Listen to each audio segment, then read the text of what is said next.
tan a બરાબર 4/3 આપેલા છે. ધ્યાનથી જુઓ ઉદાહરણ નંબર 1. જો tan a બરાબર 4/3 હોય તો a ના અન્ય ત્રિકોણમિતીય ગુણોત્તરો શોધો. અહીં આપણને આપેલું છે tan a બરાબર 4/3. તો a ના અન્ય ત્રિકોણમિતીય ગુણોત્તરો આપણે શોધવાના છે. ખૂણા a ના અન્ય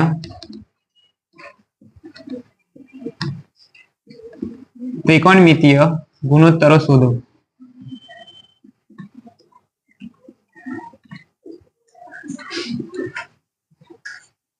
ચલો હવે ધ્યાનથી જોઈ. સૌથી પહેલા તો આપણે અહીં જોવાનું છે કે tan a બરાબર તમને 4/3 આપેલા છે. હમણાં આપણે સૂત્રની અંદર જોયું કે tan એટલે શું થાય? સામેની બાજુ છેદમાં પાસેની બાજુ. હવે આપણે એક ત્રિકોણ દોરીશું. કેવો ત્રિકોણ? કાટકોણ ત્રિકોણ. આ એક કાટકોણ ત્રિકોણ છે. હવે ધ્યાનથી જો અહીં કયો ખૂણો બતાવેલો છે? ખૂણો a. બરાબર.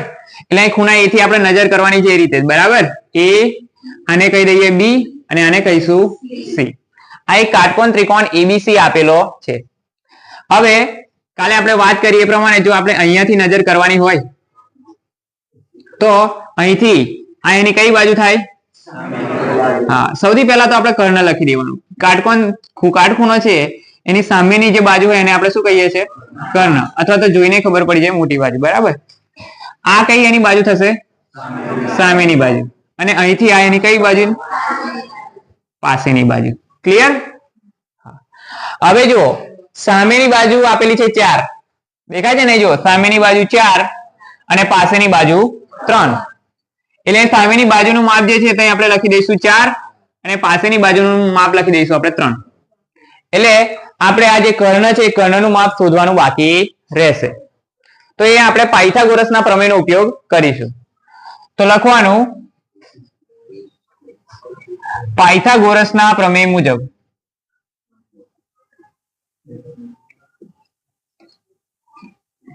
પાયથાગોરસના પ્રમેય મુજબ પાયથાગોરસનો પ્રમેય શું કહે છે કે જે કર્ણ છે કર્ણનો વર્ગ એ બાકીની જે બે બાજુઓ છે એ બે બાજુઓના વર્ગોના સરવાળા બરાબર થાય.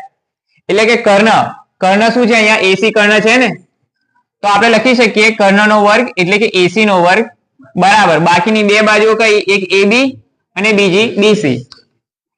એટલે કે AB નો વર્ગ વત્તા BC નો વર્ગ. આ પાયથાગોરસનો પ્રમેય છે. AB નું માપ આપણે AC નું માપ શોધવાનું છે. એટલે એઝ ઇટ ઇઝ લખીએ AC² બરાબર AB નું માપ કેટલું છે? 3 નો વર્ગ. BC નું માપ કેટલું આપેલું છે? 4 નો વર્ગ. 3 નો વર્ગ થાય 9 અને 4 નો વર્ગ થાય 16 અને 16 ને 9 કેટલા થાય? 25. માટે આપણને શું મળ્યું? AC² બરાબર 25. આપણે AC જોઈએ છે, AC² જોઈતો નથી. તો ઉપરથી જે સ્ક્વેર છે એ સામે જાય તો શું થાય? હા, વર્ગમૂળ. એટલે વર્ગ સામે બાજુ વર્ગમૂળ થઈ જશે. માટે AC બરાબર 25 નું વર્ગમૂળ કેટલું થાય? 5.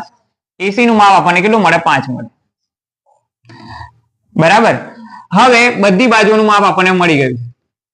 આપણે અન્ય ત્રિકોણમિતીય ગુણોત્તરો ટોટલ જે 6 ત્રિકોણમિતીય ગુણોત્તરો છે એની અંદર tan આપેલો છે. એટલે બીજા હજી 5 શોધવાના બાકી રહે. તો સૌથી પહેલા આપણે sin ચેક કરીએ. sin A. sin એટલે સામેની બાજુ છેદમાં કર્ણ. સામેની બાજુનું માપ છે 4 અને કર્ણ છે 5. આ થઈ ગયું sin. એના પછી cos. cos A બરાબર પાસેની બાજુ છેદમાં કર્ણ. પાસેની બાજુનું માપ છે 3 અને કર્ણ 5. એના પછી tan તમને આપેલું છે એટલે હવે આવશે cosec. cosec A. cosec એટલે શું થાય? કર્ણ છેદમાં સામેની બાજુ. કર્ણ કેટલું આપેલું છે? 5 અને સામેની બાજુનું માપ 4. એના પછી શું આવશે? sec. હવે આપણે પહેલા પણ શીખ્યા કે કોણ વ્યસ્ત? આજે cos નું વ્યસ્ત શું થાય? sec થાય. તો cos બરાબર જો 3/5 હોય તો sec બરાબર શું થાય? 5/3. એ જ રીતે હવે શું આવશે? cot. અને આપણે જોયું કે tan નું વ્યસ્ત શું છે? cot છે. જો tan 4/3 હોય તો cot શું હોય? 3/4. ક્લિયર?